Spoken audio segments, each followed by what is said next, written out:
हमारा जो उद्देश्य था या हमारा जो नेक्स्ट टॉपिक था वो था कि हाइगेंस के प्रिंसिपल से, हाइगेंस का जो द्वितीयक तरंगिकाओं का सिद्धांत था उसकी सहायता से हमें परावर्तन के नियमों को समझना है। तो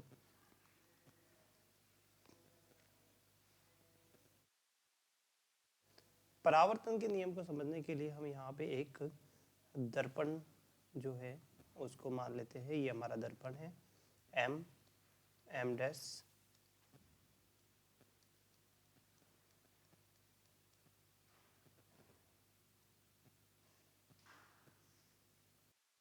इस दर्पण पर ये ए बी कोई तरंगाग्र हम मान लेते हैं।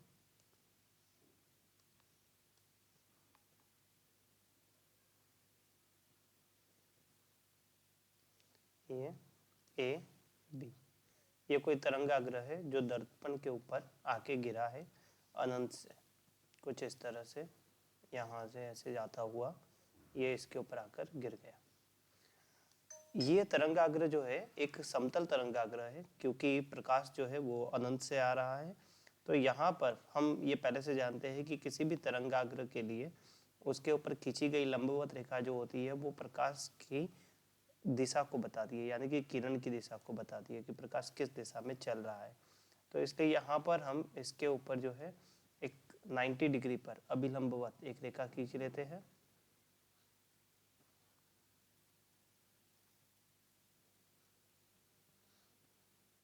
तो ये रेखा है,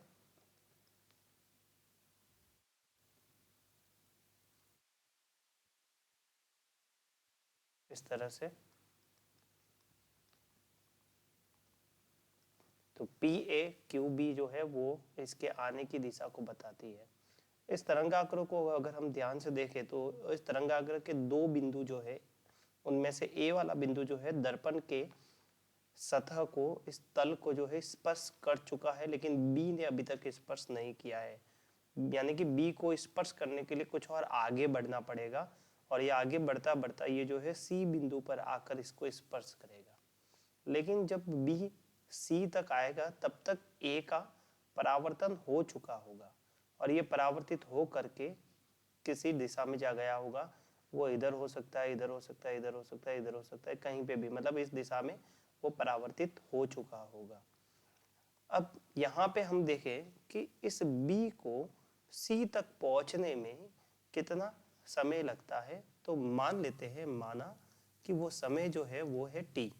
तो टी समय में बी सी तक पहुंचा और इसकी जो स्पीड है, इसका जो वेलोसिटी है वो, सिंस ये प्रकाश है तो प्रकाश का वेग हम मान लेते हैं सी, ऊपर की तरफ में वायु या निर्वात मान लेते हैं हम। तो सी वेग है और यहाँ तक पहुँचने में टी समय लगा है।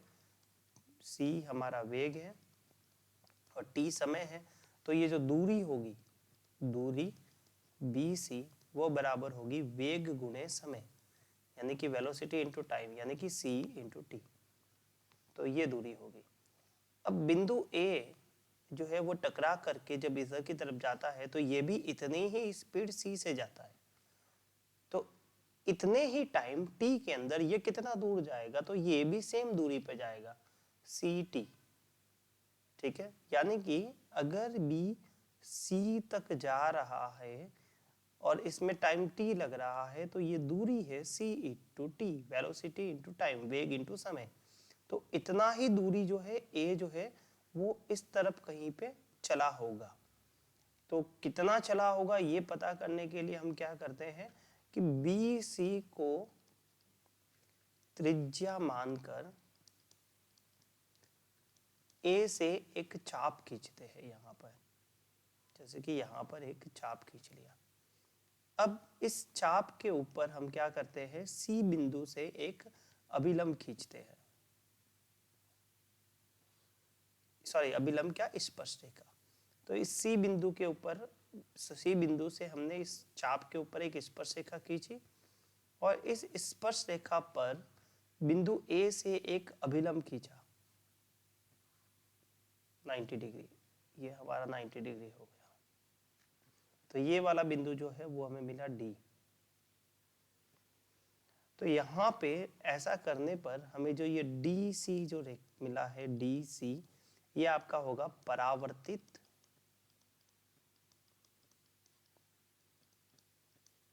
तरंगाग्र। ये रिफ्लेक्टेड वेव फ्रंट यानी कि परावर्तित तरंगाग्र हो जाएगा। तो हमारा ए बी जो है वो आपतित हो गया, आपतित, और हमारा सी डी जो है वो परावर्तित तरंगाग्र हो गया। ये तो यहाँ पर हम परावर्तन की दिशा को देखें तो हमें पता है कि तरंगाग्र के लंबवत खींची गई जो रेखा होती है वही हमारे जो है दिशा को बताती है। तो यहाँ पर एक और लंबवत रेखा खींच लेते हैं। ये अब इसमें हम परावर्तन के नियमों को लगाते हैं। तो एक नियम जो कि सीधे से लग रहा है कि पहला नियम होता है कि परावर्तित किरण, अभिलंब और आपतित किरण तीनों एक ही तल में होती है। तो यहाँ पे किरण की जगह पे हम तरंगाग्र लेंगे, तो आपतित तरंगाग्र ए बी, परावर्तित तरंगाग्र सी डी, और अब यहाँ पे हम अभिलंब को देखते हैं। तो अभिलंब हो गया जैसे कि हमारा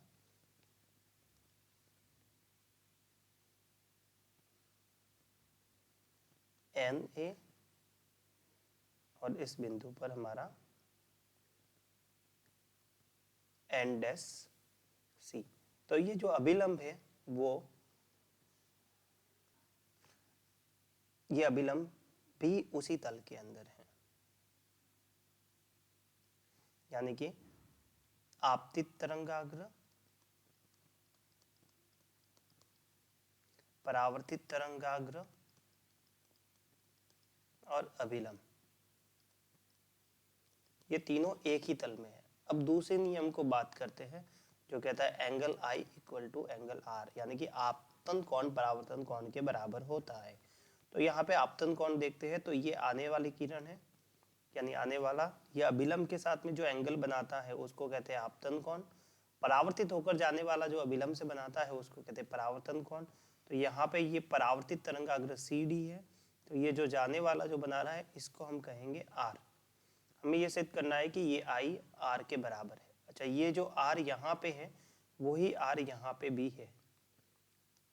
तो यहाँ पे हम देखते हैं इनके लिए, और एक बार हम जूम करके एंगल्स को देख लेते हैं।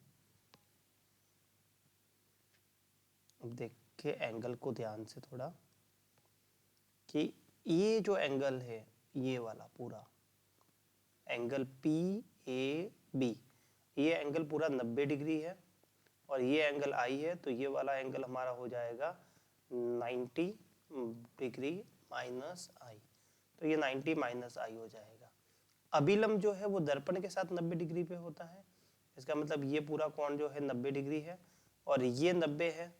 तो 90 में से 90 माइनस आई को घटा दिया तो हमें मिला आई, यानी कि ये जो एंगल है वो बन जाएगा आपका आई।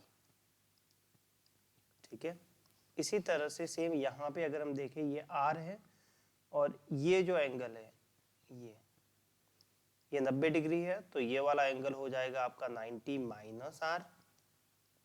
तो अगर ये 90 माइनस आर है और ये पूरा 90 डिग्री है आपका, ये 90 डिग्री है, तो 90 में से 90 माइनस आर गया, यानी ये एंगल बचा, ये आपका हो जाएगा आर।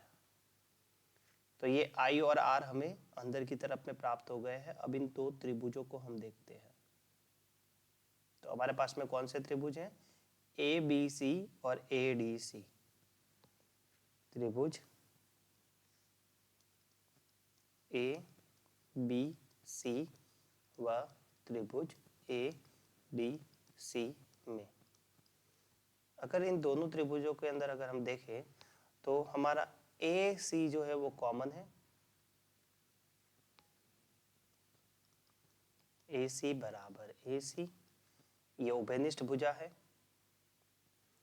फिर दूसरी चीज देखें तो बी सी जो है वो बराबर है ए डी के, बराबर ए डी, जो हमारी रचना थी, कंस्ट्रक्शन था, उसके हिसाब से कि हमने बी सी के बराबर ही त्रिज्या माना, BC को ही त्रिज्या मान करके A से हमने चाप काटा था, तो इसलिए AD बराबर होगा। और भी आप देख सकते हैं चीजें, जैसे कि यहाँ पर में एंगल B जो है वही एंगल यहाँ पे D जो है वो बराबर है, तो और दूसरी चीजें भी आप देख सकते हैं। तो हम तीसरी चीज ये जो है एंगल के लिए ले लेते हैं, यानी एंगल ABC बराबर एंगल ADC। ABC बराबर एंगल ADC, ये हमारा हो गया एंगल कौन, यानी कि 90 डिग्री दोनों। तो स्पष्ट है कि ये दोनों त्रिभुज जो है वो आपके सर्वांग सम त्रिभुज होंगे। तो ये दोनों जो त्रिभुज हैं वो कॉन्ग्रुएंट हो जाएंगे, सर्वांग सम हो जाएंगे। तो ये अगर सर्वांग सम है तो इनके अंदर ये जो एंगल है, एंगल BAC जो है, एंगल BAC बराबर होगा यहाँ पे एंगल BAC बराबर होगा DCA के, एंगल DCA। BAC का वैल्यू कितना है, BAC का वैल्यू आपके है I, उधर DAC का वैल्यू DCA का वैल्यू जो है वो है आपके R। तो इनको हम लिख देते हैं angle I equal angle R, जो कि हमारे परावर्तन का नियम है कि आपतन कोण परावर्तन कोण के बराबर होता है। तो इस तरह से जो है हम इसको प्रूफ कर सकते हैं।